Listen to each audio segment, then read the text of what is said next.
खुलुमबाय नोंथांमोनखौ मिस्टार बर' फिसा इउट्युब चेनेलाव बरायनाय बावहरबाय।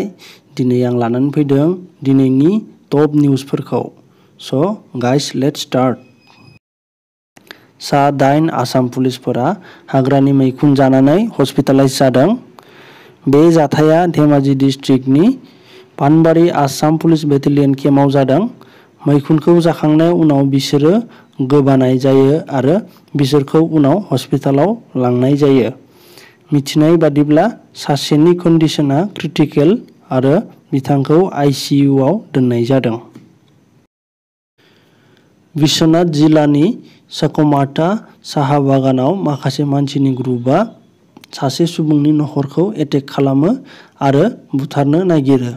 बे एटेक खालामनाय मानसिनि मुङा फुलचान्द तासा। बे सुबुंखौ मोसौ खावनायनि दाय हमनानै बिदि एटेक खालामहैनाय जायो। माखासे सुबुङा बिनि न'आव थांना फार्निचार बायदि बायदि न'नि बेसादफोरखौ बुख्रुब सुख्रुब खालामजोबो आरो बे सुबुंखौबो बुयो। बेखौ नुनानै बिनि सानै फिसाज्लाया बिथांखौ बासायनो नाजायो नाथाय बिसोरबो उल्थायै बुजायो। बे खौरांखौ मिथिनानै बे सुबुंनि बिसिया पुलिसनो खबर हरो आरो जेब्ला पुलिसआ सफैयो अब्ला बै मानसिफ्रा पुलिसखौबो एटेक खालामबावो। सानैसो पुलिसफ्रा जखम जायो आरो बे गाग्लोबजानाय नखरा दा बिश्वनाथ हस्पिटालाव ट्रिटमेन्ट लागासिनो। मुम्बाइआव मोनसे जोबोर गिदिर बेनारआ गोग्लैसिननानै सा 3 मानसिया थैयो आरो माखासेआ जखम जायो। जोबोर अखा आरो बारहुंखा बारनायनि जाहोनाव बे जाथाया जायो। नेपालनि प्रेसिडेन्ट राम चन्द्र पौडेलनि इक'नमिक एडभाइजार चिरन्जीवी नेपालआ रिजाइन होयो।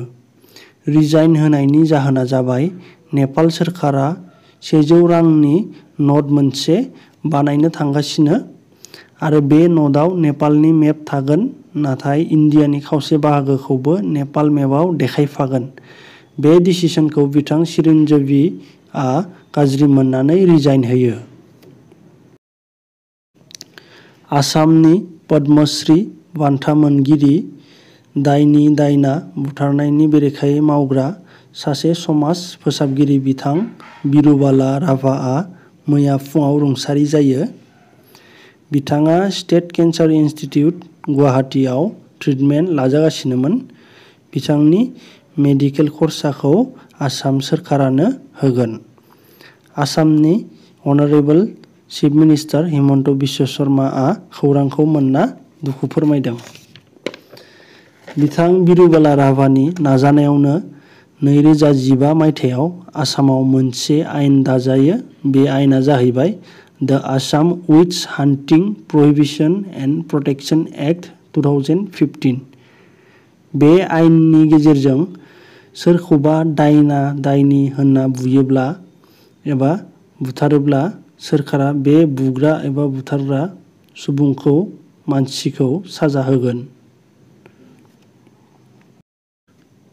आसामनि डाइरेक्टरेट अफ भिजिलेन्स एन्ड एन्टि-कराप्सन डिपार्टमेन्टआ सासे पाब्लिक हेल्थ इन्जिनियारिंनि एक्जिकिउटिभ इन्जिनियारखौ एरेस्ट खालामो।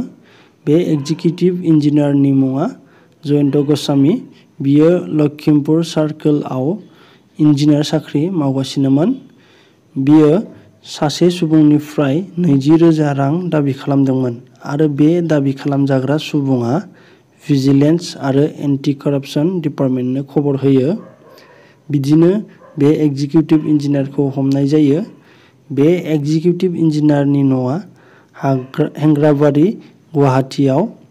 बे न'आव भिजिलेन्स आरो एन्टि-कराप्सन डिपार्टमेन्टआ सार्च खालामनायाव 79 लाख रांनिबो बांसिन केस फैसा मोननो हायो। कामिरिता शेर्पा मुंनि सासे नेपाली सुबुङा बुहुमनि गोजौसिन हाजो माउन्ट एभारेस्टखौ 29 बार गाखोनानै वर्ल्ड रेकर्ड खालामो। बिथाङा 1994 मायथाइयाव बे हाजोखौ गाखोजेनो आरो बे समनिफ्रायनो दिनैसिम फ्राय बोसोरफ्रोमबो बिथाङा गाखोबाय थायो। Thank you for watching the video. Please like, subscribe and comment. Thank you.